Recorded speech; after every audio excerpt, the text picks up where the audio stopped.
What's a WotC release? Everybody quiet. Oh, Mike was talking about a book that he got. And everyone got me this Time Magazine 50-year history of D&D. Oh, that's sick. Ooh. Anytime first like 6 pages is tight. All right then.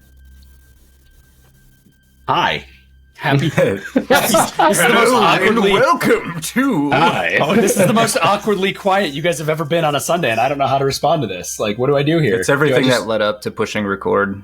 You know, we sense strife on your end, and we chose to be kind. We chose not violence. Yeah. Honestly, I and then also get in return is you ragging on us for being too quiet. That's true. I mean, just like all I get in return. Fuck you, Brad. Just now. There it is. There it is. Welcome back. Anybody else want darkness of the further? Fuck me, Brad. Did I say it right? Hey, there he is. In the grim darkness of the far future, there is only war, and tonight there is only Warhammer. Welcome to Children of Rokarth, the second season of the Tainted Hive, our playthrough of Warhammer 40,000 Imperium Maledictum by Cubicle 7, brought to you by the beautiful, wonderful people over at PrimetimeMagic.com. Motherfucker. That was PrimetimeMagic.com, if you didn't catch it, between Brad and Alex trying to sing it in unison.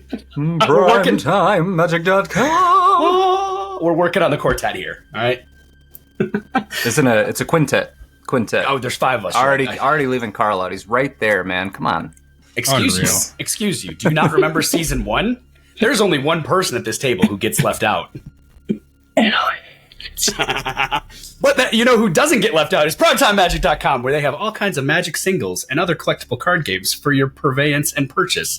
Please, for the love of God, go there. Save Alex. Do not let him buy more cards. His mortgage can't handle it. His marriage can't handle it. His life is in shambles. Save him from himself. But his beard is still excellent. His beard is magnificent. I just want to say, for the record, my life is fine. Cue Sarah McLaughlin. I don't need sympathy mail. In the arms of an angel. And it's me sleeping on a couch with a pillow covered in magic cards. PrimetimeMagic.com, where you too can buy all your cards and save Alex from financial ruin. Thank you to the gentlemen over at Primetime Magic for supporting us. I don't know why they do it. When they start hearing these, they might regret it. We'll find out. All right. Last time on the Tainted Hive, you all had made your way through the Lamenting Tears of Terra down to the shuttle deck. And as you stepped out onto the deck, you found smoke and fire and borderline chaos as things were unraveling on that deck and damage was being done. A shuttle exploded. You managed to make your way across the deck looking for a shuttle to take down to Rokarth to resume your investigation into that lovely, lovely biochemical known as Gratis on the orders of Halikarn. And in the process, you saw a single man running between the shuttles, a bag over his shoulder, and through the smoke, while you couldn't make out much, Mordecai did elect to fire a round, taking out this runner. And as you did, you found that a melt-a-charge had rolled out of his bag, and he was the one, or at least one of, the individuals running around putting charges on shuttles. You made your way to the second shuttle, which already had a charge on it, Roderick attempting to remove it and failing. But you did then make your way to the third shuttle, as the second shuttle exploded behind you. No one looked at it because cool guys don't look at explosions. Hey, I didn't fail. I just found one way that didn't work. That's one way of looking at it. That is one way of looking at it. And as you made your way to the third shuttle, Dmitry succeeded where Roderick found a way that didn't work and chucked the melted charge away, and y'all took off. Now, as you made your way into atmosphere at Vol, making your way to Hive Rokarth to land, you were turned away slightly and redirected to landing pad A3.M46.21. And upon landing, it was very easy to see that this was a sequestration pad. It was an isolation pad. It was meant to keep you away from the Mudgate, the Hive Nexus, and all of the center of the Hive itself. Not sure if you were a threat to Rokarth. So, as you stepped off the shuttle, you were approached by Arbitrator Felsgans, as well as a large group of members of the Adeptus Arbites. Yeah, that Felsgans guy was pretty cool. I liked him. He was a guy. Alex didn't like him. You seem to. But I do want to distinguish between the fact that I do like Felsgans. You don't like Felsgans in game. I'm not vibing with his character right now. That's fair. So y'all made your way to speaking with them, and at the end of many, many rifles, gave in and were taken away to be seen. Originally, they were going to take you to Lomaris Detention Center 77 on the Lower Hive, and after some convincing by Roderick, you managed to get them to take you to what is known as the Precinct Fortress Majoris, which is the seat of the Adeptus Arbites on Rokarth. It is also a fortress that separates the Lower Hive from the Upper Hive. So as we open on today, Roderick, Dmitry, Mordecai, you three are in tight formation, surrounded by members of the Adeptus Arbites. And I want to make clarification here. We talked through Season 1 very heavily of the Makarian Vigilites, the local branch of the Arbites. The true Adeptus Arbites, for anyone who knows Warhammer, are above and beyond a planetary force. They answer only to the Lords of Terra. So they don't answer to a planetary governor. They don't answer to a High Inquisitor. They answer to no one but the Lords themselves. They will defer power to those in very high power, often. But the Arbites are a group that are judge, jury, and executioner in one. So, they have, strangely and borderline mercifully, elected to take you to the Fortress Majoris. And as we open on today, your equipment has been gathered, weapons have been gathered. I believe Dmitry was pulling weapons out of every orifice he could at one point. Every. And so, as we open on today, you three are being bundled up and walked to the lifts on the Mudgate. You've been to these lifts before. These are the lifts that you also took to go down to the bowels. As you approach them, is there anything you three would like to do? I appreciate them bundling us up. I was getting a bit of a chill. Bundle is life. I'm going to be towing the line between compliance and them having to earn their pay as far as moving my shambling bulk around. Okay. I am going to actively be listening to the Arbites, just trying to catch any, small talk between them that might be of relevance. I'm going to be really quiet and just paying attention. Okay. Dimitri's going full, I'm back in lockup mode, so paying attention to politics, prison politics, that sort of thing. Treating it as if you were back on the penal colony, sort of. Looking where I can fashion a shiv. Okay, all right, understood. And I'm just sizing people up to see who's in charge and who has, an air of authority about them. Okay. You notice that of the members of the Arbites, again, slightly separate from the Makarian Vigilites. To re-explain, the Makarian Vigilites have armor that is almost a dull, I won't call it polished, but it's almost like a dull gray. These Arbites are in black, trimmed in gold. As they escort you, you notice, Roderick, that the individual in charge is very obviously the arbitrator Felsgans.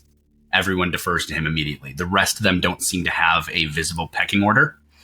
But you also see as Dmitry has, I won't say regressed, but almost taken a step back towards where he was when you first met him. He's got a little more of a furtive look, right, Dmitry? A little more kind of trying to figure out where you can find a way to fit or escape or kind of situation. Taking in my surroundings. Yeah, I'd say.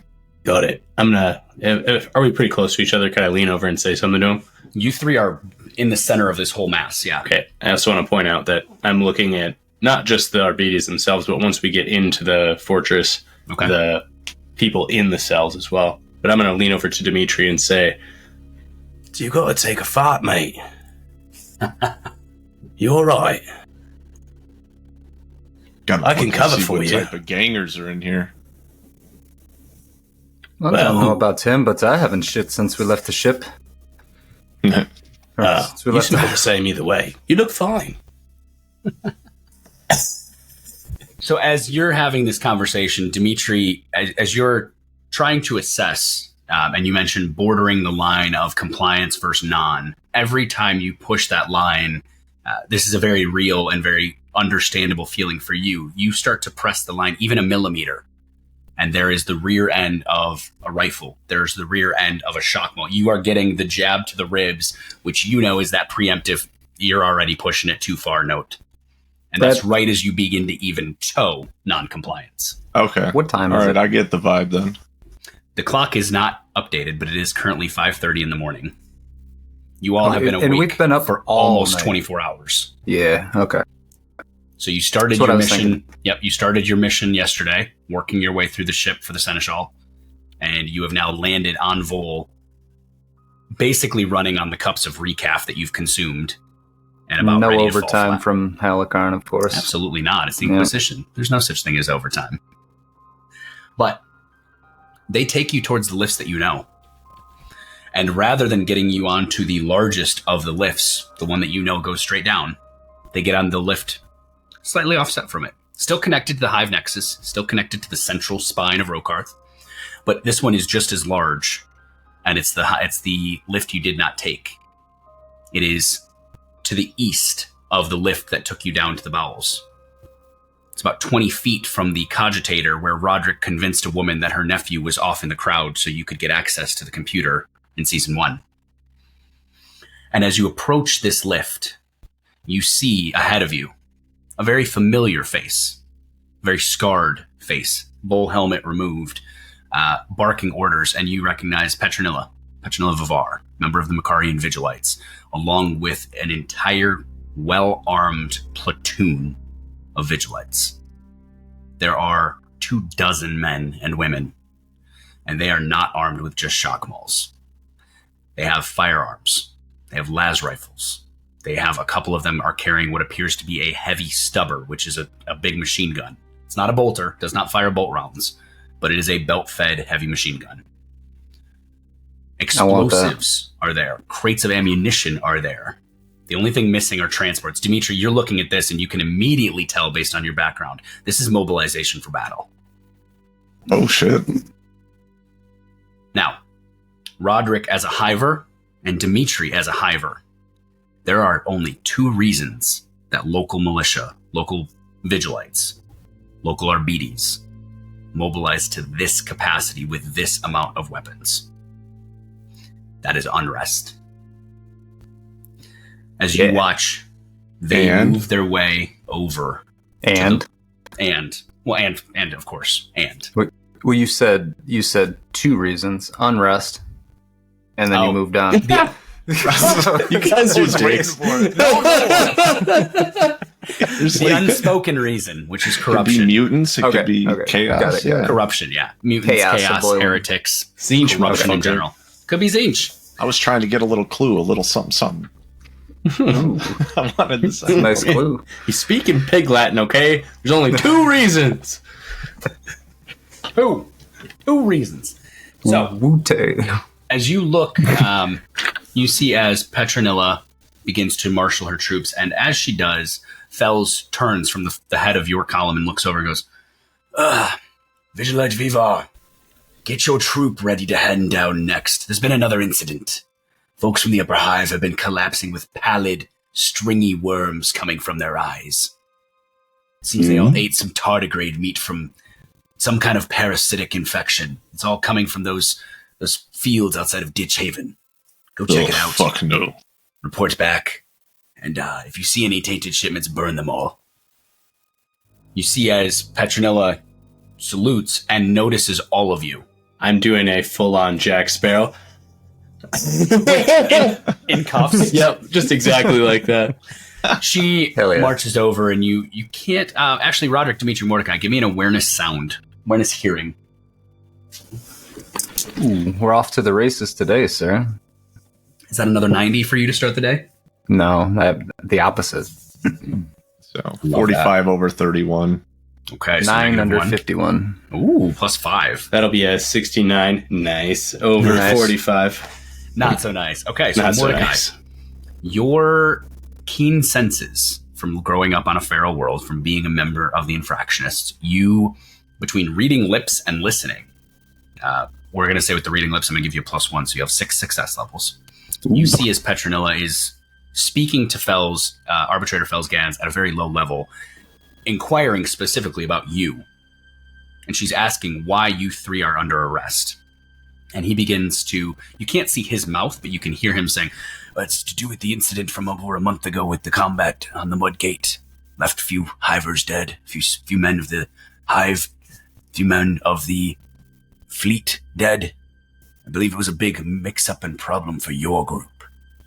And she kind of argues back saying, we checked them out. They were actually fighting against individuals who were seeming to cause the problems, but we never found any trace of the people who they were fighting against. Well, that seems to be the problem, doesn't it? Your word, their word, seems to be shit. So we will take it up the course and we will find out what really happened. Until then, get down to the bowels, deal with this insurrection, deal with this tardigrade meat, and don't come back until it's handled. And she kind of nods and she says, well, you can hear her, Mordecai, say, well, when they're finished, when you clear them, as I believe you will, send them down to me. I could use their help. I believe one of them has a pretty good connection to one of the gangs down below. Might be able to help us get ahead of this before it gets worse. And you hear Fells go, well, I'm not sure you'll see them ever again, but we'll find out. Yes. I will do my best to try to lock eyes with Petronilla in any way that I can. I'm not going to make a fool of myself. As she locks eyes with me, I'm just going to do my best to show her respect and kind of like bow to her. Like, I don't know. Okay. Give yourself +1 influence with Petronilla, specifically. All right. That's only Mordecai. The rest of you hear this, don't hear this, you don't see this, you don't even notice what Mordecai is doing. He just looks like he's doing an awkward bow next to you, Roderick. As this conversation comes to an end, you are bustled forward towards the lift that's going up. And as you are stepping onto the lift, you see as a group of individuals step towards the lift as well. And one of them reaches out, kind of speaks out and says, Arbitrator, may we join you? You see a individual, and I'm going to share everybody in Foundry. Good. I'm going to share some art in Foundry. Let's see. View, show players. You see a member of what is known as the Sisters of Battle. White hair, short cropped, scar right cheek, carrying many, many symbols of both the Inquisition as well as the Ecclesiarchy. For those of you who don't know, the Sisters of Battle are also known as the Adeptus Sororitas. They are not quite on par with Space Marines, but they are as close as you're going to get. It is an all-female, almost like a convent, almost like a nun group, and they devote their entire lives to the God Emperor. They defend shrine worlds, they defend pilgrims, they defend priests, preachers, anything associated with the Ecclesiarchy at large. They also often root out psykers, heretics, and Xenos. She is armed. Power pack on her back, bolter, not a bolt pistol, an actual bolt gun, strapped across her chest, not on her hip. It is hanging where if she grabs it, she can turn it and fire it without even flinching. She has a fierce face, hook nose, not curved upwards, little down actually, and a bit of a scowl on her lips. Bright green eyes, and she smiles. And as she smiles, she has a beautiful smile, immaculately white teeth, but both of her canines are slightly sharpened. And she just goes, "This seems to be the lift we want. May we join you?" And behind her, you also see this individual. There is another individual behind her. He's got Gene Ewing? Dmitry, he's got a augmetic leg. His entire left leg is an augmetic. He is covered in different writs, different scrolls, different oaths, and has an augmetic eye, augmetic leg, and multiple wounds everywhere. He also is wearing armor that none of you recognize, but I would like all three of you to give me a lore check, please.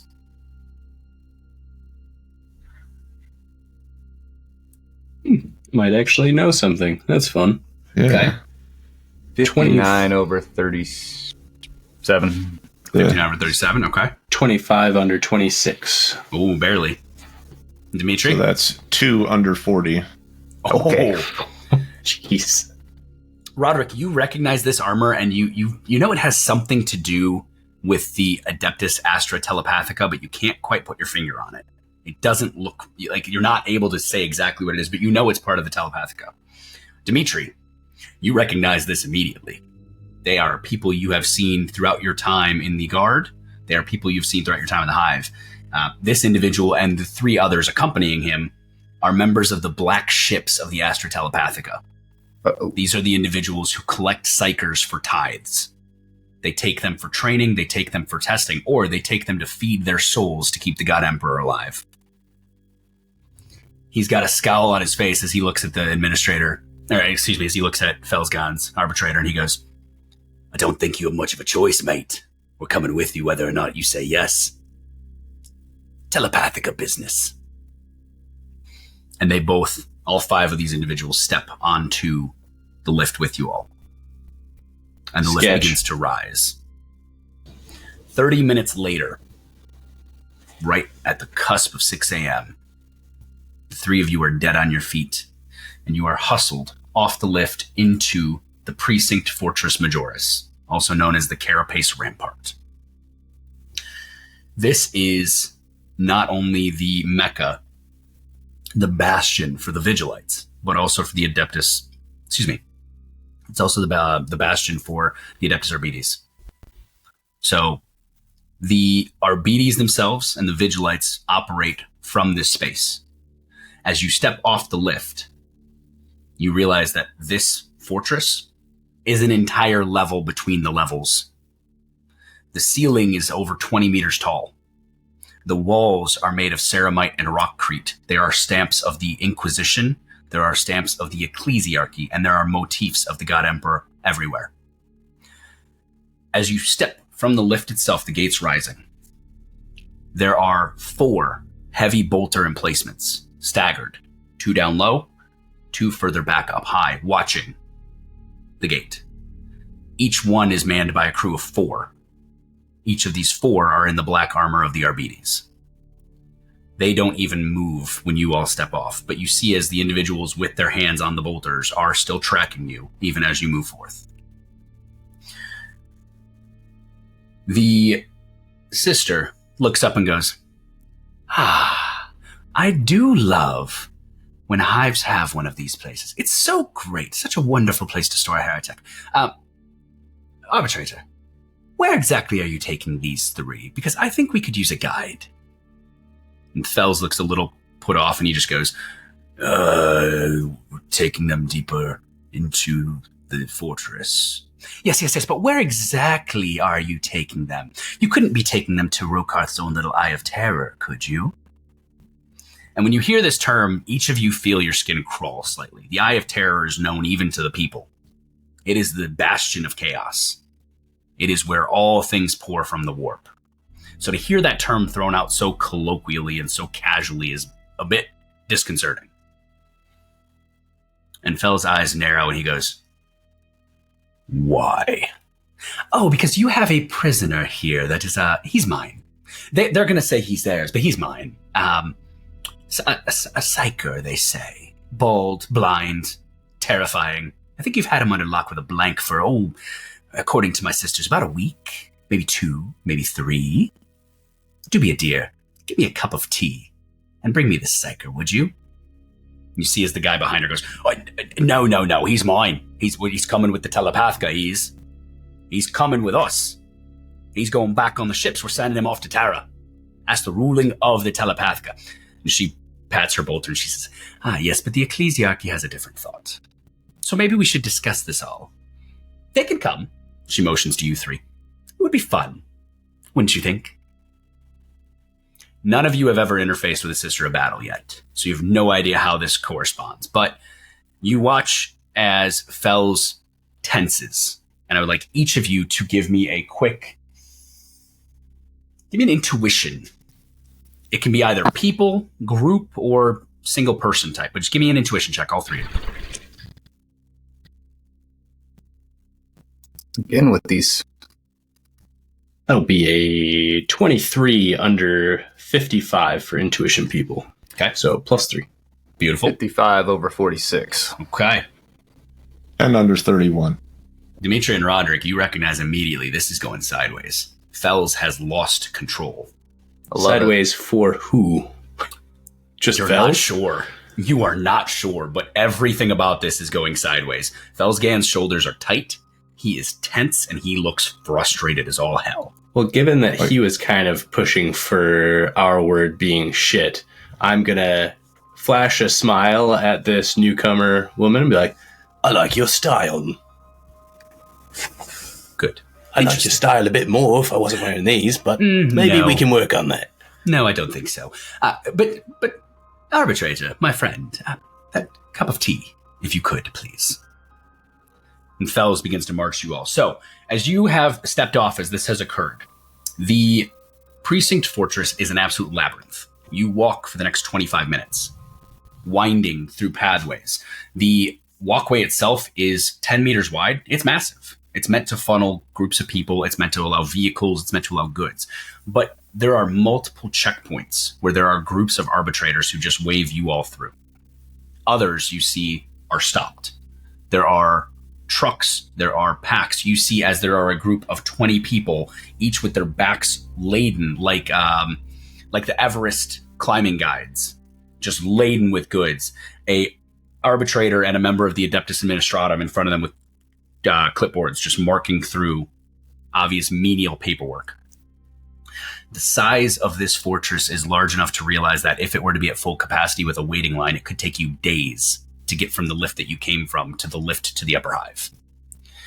In fact, there are benches and there are people who are offering glasses of water for $1. Very similar to like when you're trying to get into a state fair and there's people like, it's more expensive inside, buy it here. All of Rokarth is the DMV.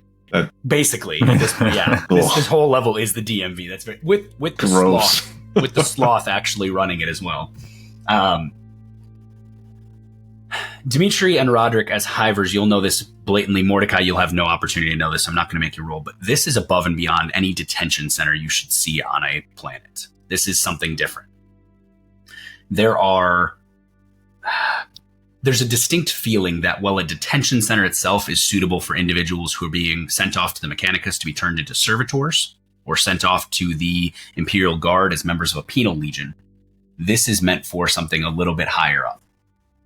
You also know that the fact that there's a psyker here is very strange because most hives have a prison specific for psykers that is run by the Adeptus Astra Telepathica. And it's because they can guard against psykers. So to find a psyker up here is very, very strange. You have no idea why this is happening. But Halikarn has told you to go here, and here you are. Given my keen mind feat that I took, sorry, wrong IP, but I'm trying to remember. Slaps us with a ban right now. Okay, did anybody write down any features or distinguishing characteristics that Halikarn gave us about the psyker that we're looking for, or did he just simply say that there's a psyker? There weren't any. He didn't give us any at all. Just that he's classic Halikarn fashion. Psyker. He gave you jack shit. This guy's just worthless. But as you've made your way through this, you make your way to a space where there is a large round space. There are people lounging about, dozens of people.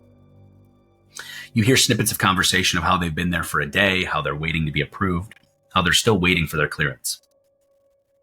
As you reach this space, Fells looks to each of you, looks at the sister, looks at the black ship troops and goes, "Fine, come." And he turns left. Now, you're in a round space that doesn't seem to have side branches, but he turns left, and as he does, he begins walking, and the wall itself actually opens and spreads. And you see inside, every 10 feet is a pair of arbitrators. Running along the top of this walkway are servitor bolt guns, aiming down. You step in and the door's behind you. And Fells goes, "Welcome to the Obsidian Lock, a prison within a prison. We keep the most dangerous criminals here, those who otherwise need additional review." He looks to the sister and he looks to the black ship troops and he goes, "Your psyker's here. Come." And he begins to move you down this walkway. This is not a gilded walkway. It is not beautiful. It is not pretty. It is steel and rockcrete. That is it. It is pure, brutal efficiency. There are no hideaways. There are no hide points. There is nowhere for you to go if shit were to hit the fan.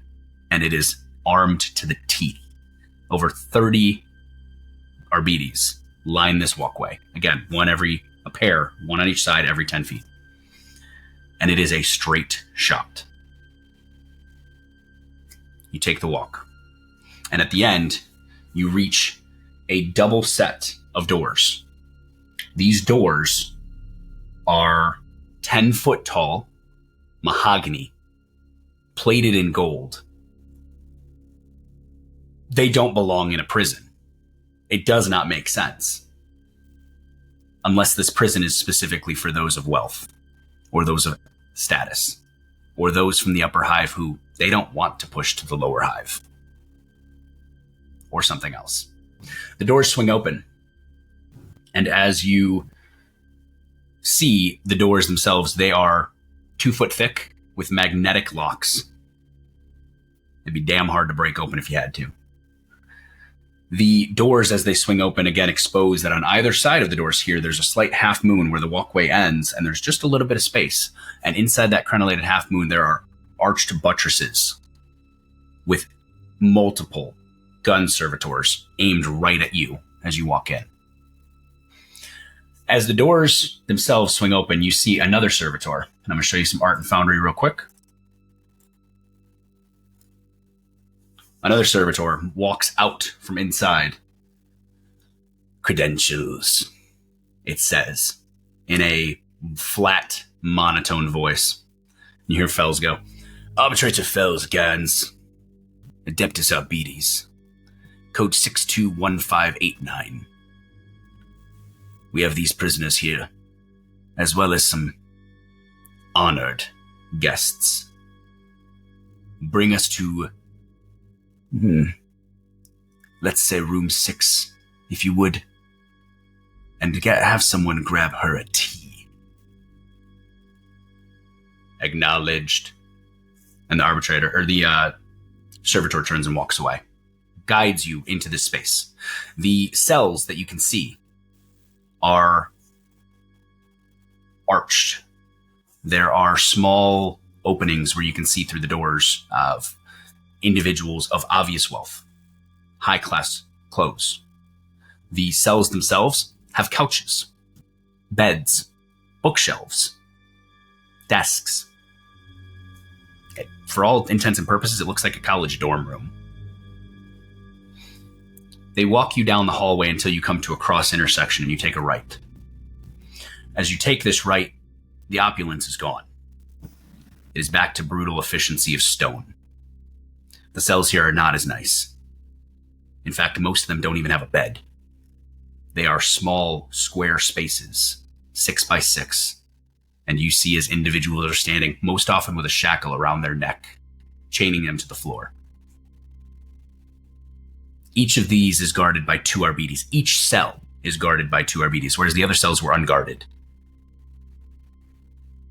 The servitor takes you a bit further. The conditions worsen. There's a rank smell of mildew, the sound of scuttering feet. Vermin of some kind, perhaps. And a door to your left is pushed open by the servitor, and you see within a conference room equivalent. Large, rotund, arched. Candles on every surface provide the only lighting. There is no electronics. There are no lumens. There are no lamps. Fells and his men filter in, And he looks to most of the RBDs. He goes, "You may all resume your duties. 2 of you stay and 2 of you go get the prisoner. And bring the blank with him just in case." Osiris, you are one of the many in a 6x6 cell, a shackle around your neck, the vast majority of your possessions taken, your dignity borderline shredded as they have left you with very little but just a bit of your underclothes. The door swings open. You see the same bald, pale, hairless, leering face you've seen. Or however you see, since you have no eyes. Why don't you go ahead and describe your character, please? All right, so Osiris is bald-headed, like clean-shaven, smooth, bald-headed. You would see him in his undergarments, like you said, wearing that shackle. He's missing his eyeballs, where his eyeballs should be. There's just scarred sockets, like electrical burns. He's missing his left arm from the forearm down. And he has all sorts of like blue swirling tattoos on his intact right arm. And there's a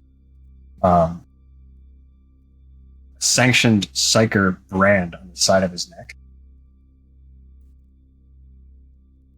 And yeah, he's just sitting there, not really moving too much. So we've talked about your character. You have the ability to see, sort of, but not now. Right.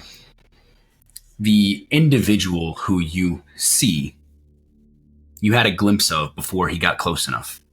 You had a glimpse of before your attachment to the Imperium was cut off entirely. So you lost that now, do I see anything at all right now because of this blank? No.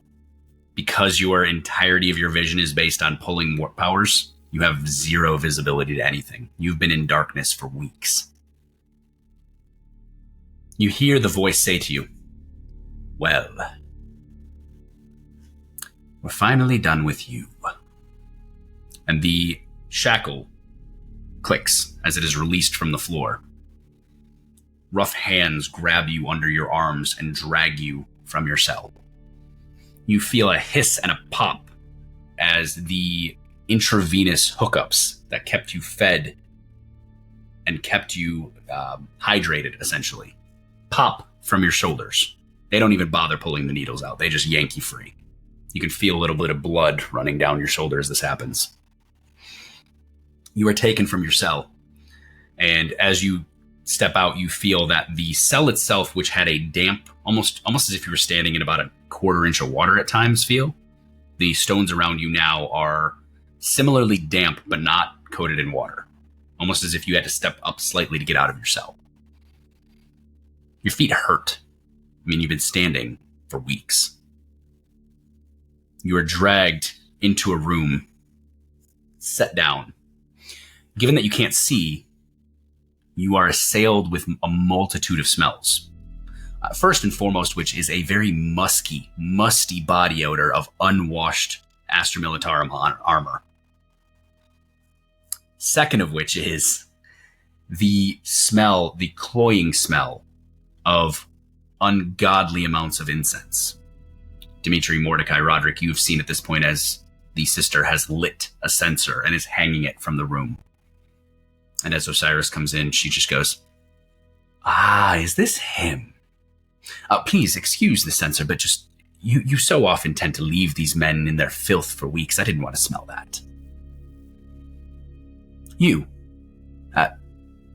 does he have no eyes? Oh, this is magnificent. What is your name, psyker?"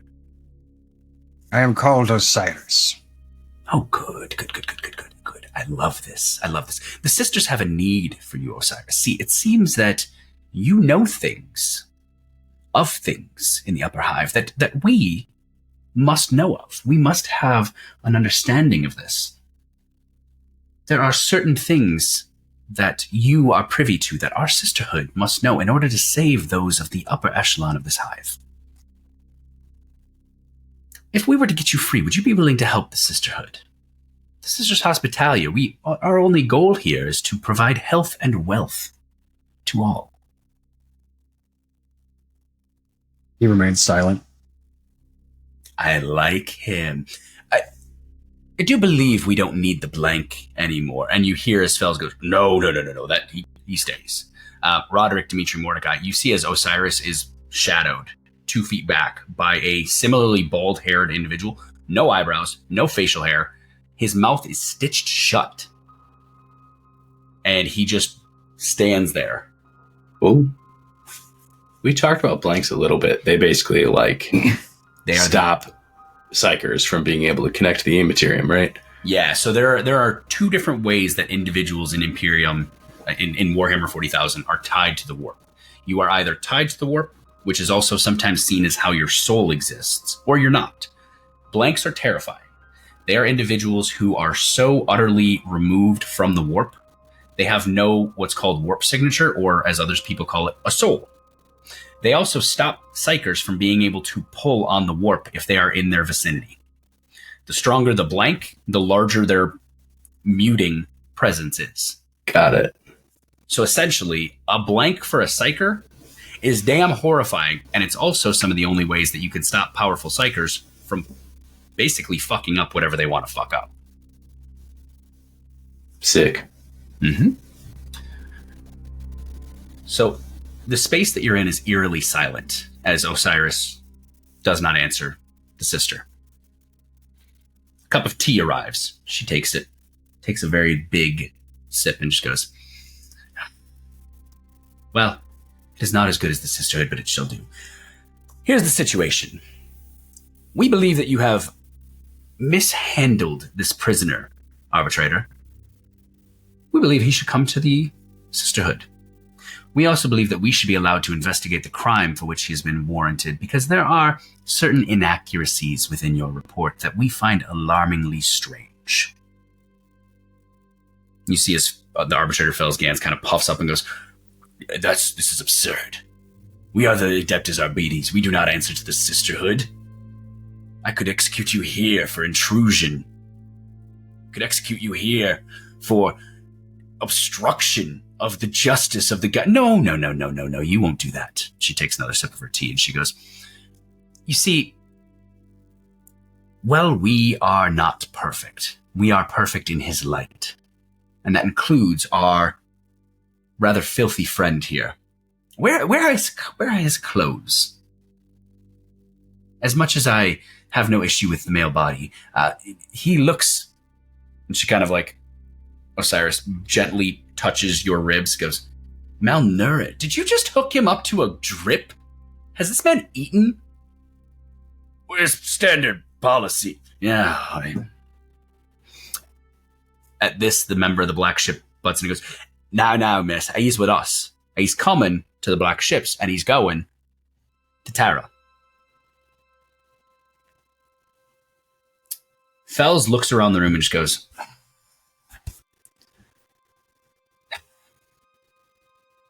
if you are quite finished, Trooper Cross, the black ships are not getting him.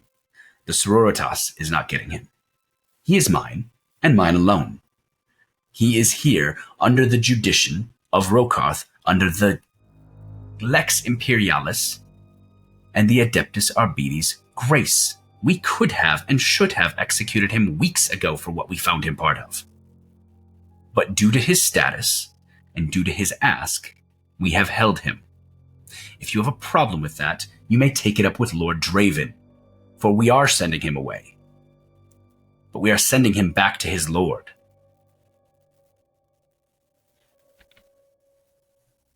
I'm going to, quite out of turn, pipe in and just go, who's Lord Draven?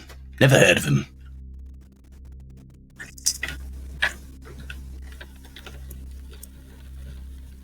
Fells just looks at you and scowls. But you watch as the sister battle goes, yes, Lord Draven, scion of House Draven. This is just, of course you wish to send him there. Of course you do. Lord Alistair Draven is the lord and ruler of House Draven. one of the ruling families of Hive Amlir here on Rokarth, near on the other side of the planet. His son, Elias Draven, ran a business here. As soon as she says Elias, Osiris spits on the ground.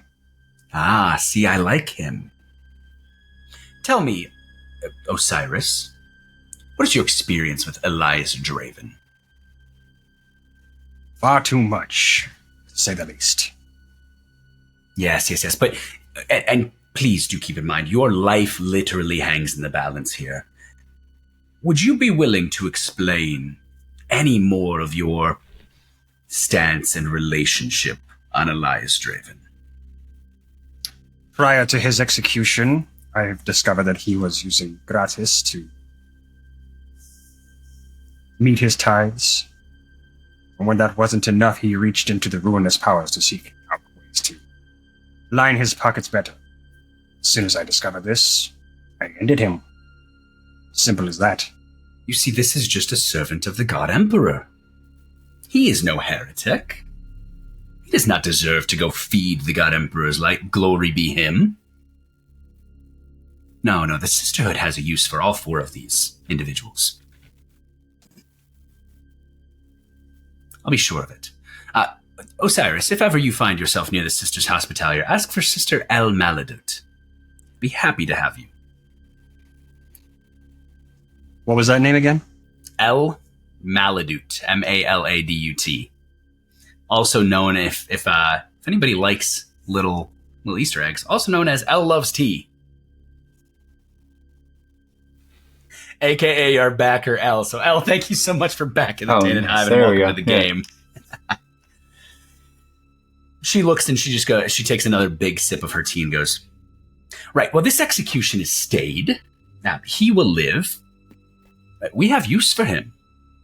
You see, Lord Draven's corruption is not yet fully exhumed, and you, Arbitrator, have made a damn mess of it. Fell's just, you dare come into my fortress? Oh, this is not your fortress. This is the God Emperor's fortress. You are in his golden light, are you not? I'm just going to try and interject with, it would be an honor for us to serve and bring further glory to the God Emperor, whichever path that may lead us on.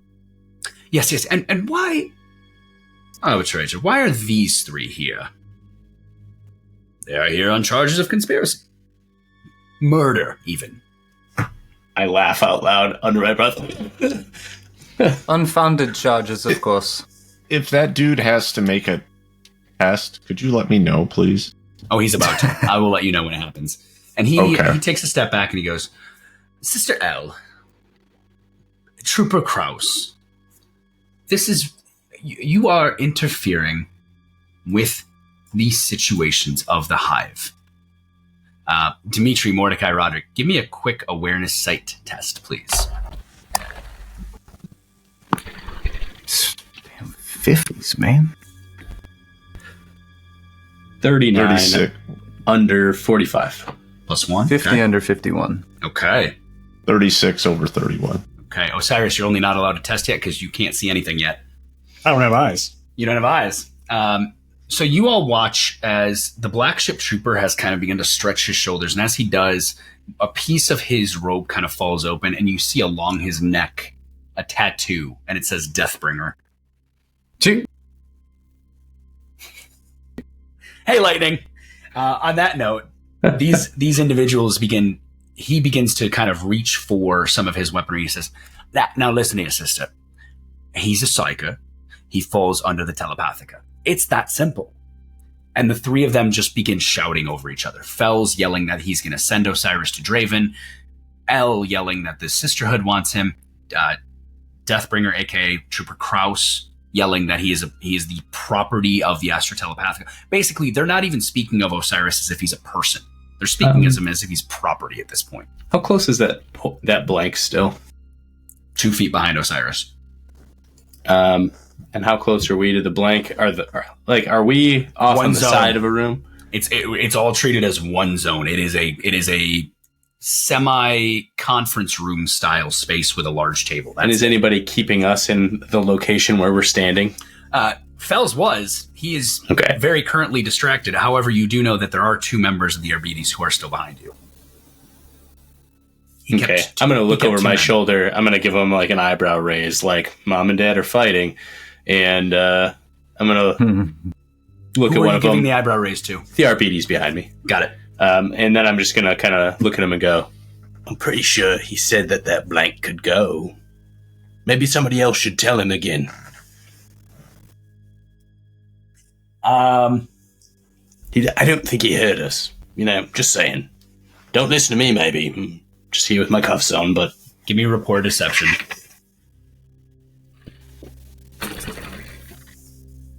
How am I deceiving them? You're blatantly lying. No, I'm not. He didn't say the blank could go, and you know that. Oh, I guess said it. He didn't. She said it, he didn't. That's fair.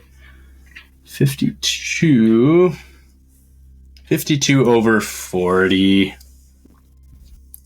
The Arbites that you say this to, his mouth turns down slightly. He goes, "Get the fuck away from me." As you wish, sir. And I'm going to walk away from him toward the blank. He doesn't move to stop you at this point. Okay. I'm going to look at the blank and be like, you're kind of creepy, Pretty sure you can get out of here. Seems like they got it handled. The blank, with a fully stitched mouth, turns to you. His eyes are a vibrant blue with flecks of red and gold. His pupils are basically cat-like, very tiny. And he just stares right at you. Ah, staring contest, is it? I'm going to try and stare him down. Okay, roll me a test. Let's call it fortitude for who can stare longer without blinking. Right, blank, don't enough. Blink.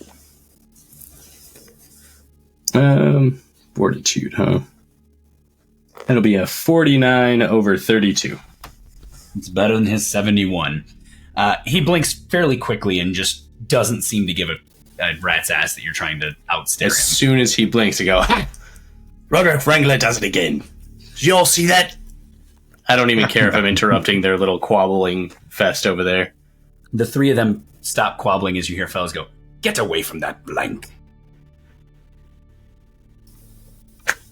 I just kind of shrug at him with my handcuffs. I don't actually move.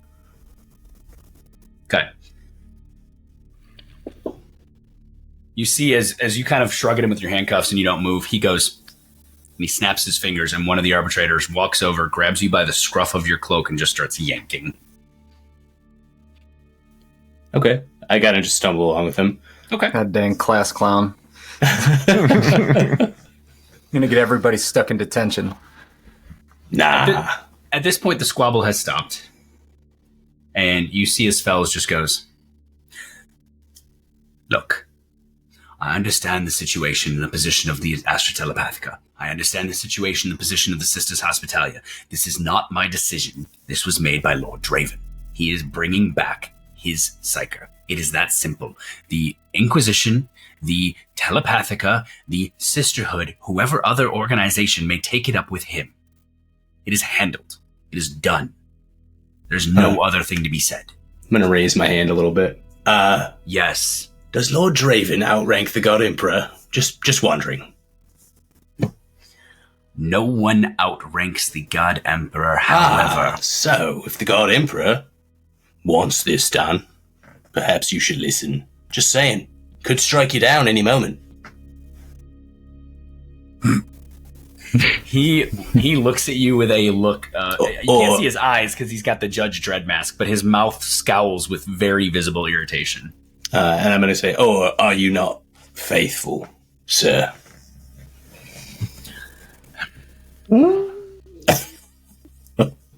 I know, I'm pushing the buttons. It's fine. Your entire existence currently lays in this room and the hands of each of us. You are charged with the death of his glorious status and his servants here in Rokarth. You are charged with disrupting the tithe. Allegedly. And as I did not do any of those things, I feel quite safe. in my faith, in the God Emperor. That is excellent that you feel safe. However, you are not safe. You are within the fortress of the Arbites, as you asked. Indeed. Quite a nice establishment you have here. Again, very impressive. You will find, if you speak with any of the Arbites, we have been nothing but helpful to them and their cause. We have never crossed any Arbites in any way that was in any way unsavory. Yes, Petronilla said as such. She said that you were very assistant and helpful. Yes, and our assistance seems to be rewarded with false allegations. Well, he looks at the sister at this. He goes, Did the sisterhood get my report of what we found down in the bowels? She takes a big sip of tea. Ah, yes, we did. Of course. Good. And did you happen to mobilize to deal with that corruption? I do not believe that the sisterhood has yet mobilized, but we plan to. Yes. Good. I would like to add to that list the name of Petronilla Vivar for corruption, heresy, and undermining of the tithe. She and her men are down there now, serving as they will, but there are concerns of her faith. I will share that with the High Sisters. I no longer like Fel's Ganson game. She takes another big sip and she goes, Oh, damn. I'm out of tea. Arbitrator, would you get me more tea, please? He scowls further, snaps his fingers and motions, and one of the Arbites walks out to go get him what you can assume is more tea. Oh, thank you. She looks, does a quick head count. Now, fellas, you and I have butted heads many times. Many times. And most often the sisterhood sees things your way. We agree. There are many heretics and cultists here on Rokarth, and we agree that they should be purged and expunged. What we don't agree with is this fruitless endeavor to aspire to deal with this individual by sending him back to another hive. He rooted out corruption. Just because you are in Lord Draven's pocket doesn't mean the rest of us are. So here's what's going to happen. I am going to take these men, to take them to Draven, and you see my fingers here. They will report to me. I will take them to handle things. We will investigate Sister Vivar. And if your allegations prove true, we will deal with her as we always do, through fire and brimstone, as always. But you are on thin ice with the Ecclesiarchy. The Arbites may be all-powerful in Terra, but you are just a man with a stick in the eyes of the God Emperor. And you would do best to remember that. Fells visibly angers, and he goes to reach for something, and you just see as she lays one hand right on that bolter and goes, let's not. You three, what the hell are you accused of doing? Haven't really been told yet, honestly. We were coming here to find out. It's hard to tell. He keeps saying something about murders of some sort, but hasn't given us any detail. We don't even know if we were here when it happened. We've been on a ship for weeks. Fellas, what is this about? Well, there was a breakout of fire and gunfire and explosions on the Mudgate 32 cycle days ago. These three are known to have been there. The ident of their ship matches that of the shuttle that left. We know it is them.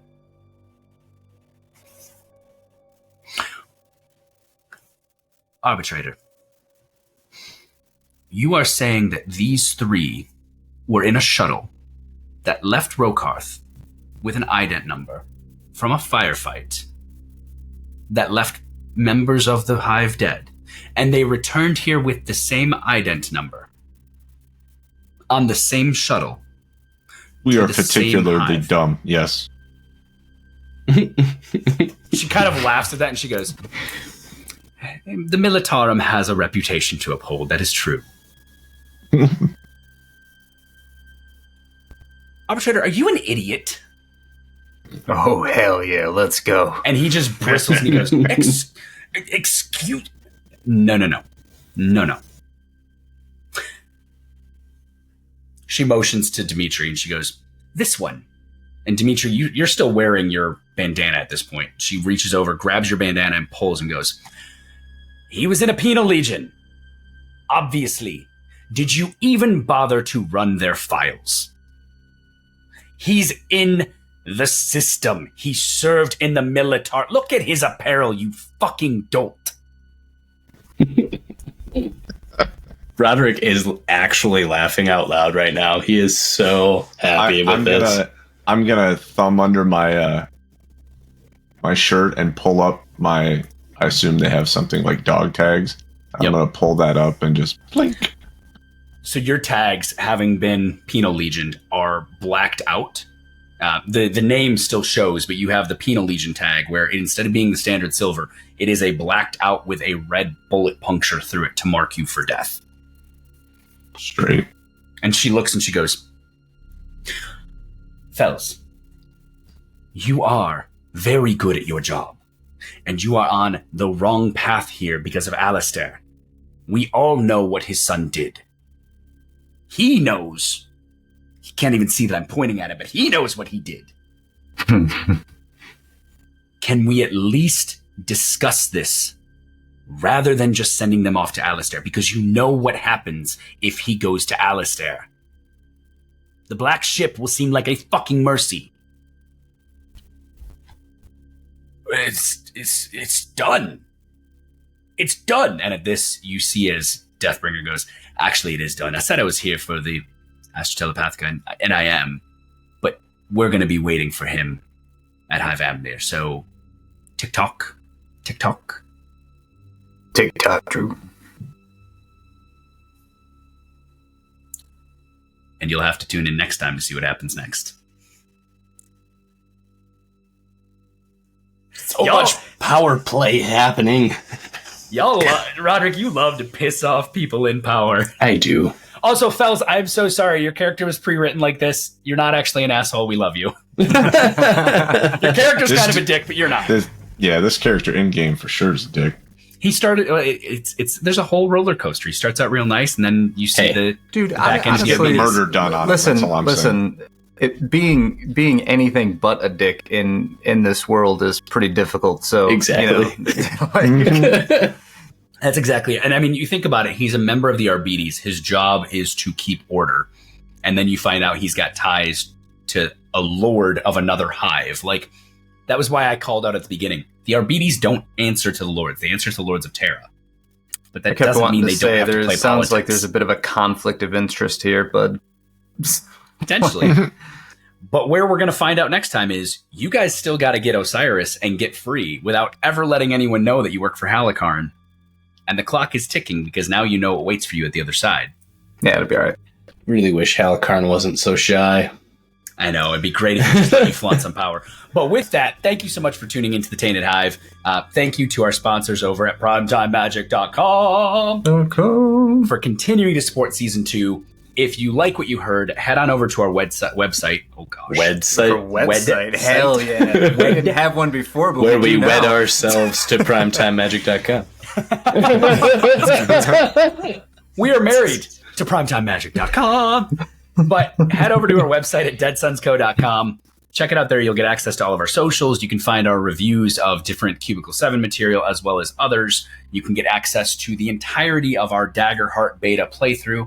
And more so than that, if you like what you heard and you want to support us, please consider going to patreon.com/DeadSunsCompany. You can find it from our website. And you too might become an asshole Arbites NPC in the next season of the Tainted Hive. Fellas, I'm sorry. I love you. Thank you. Bye.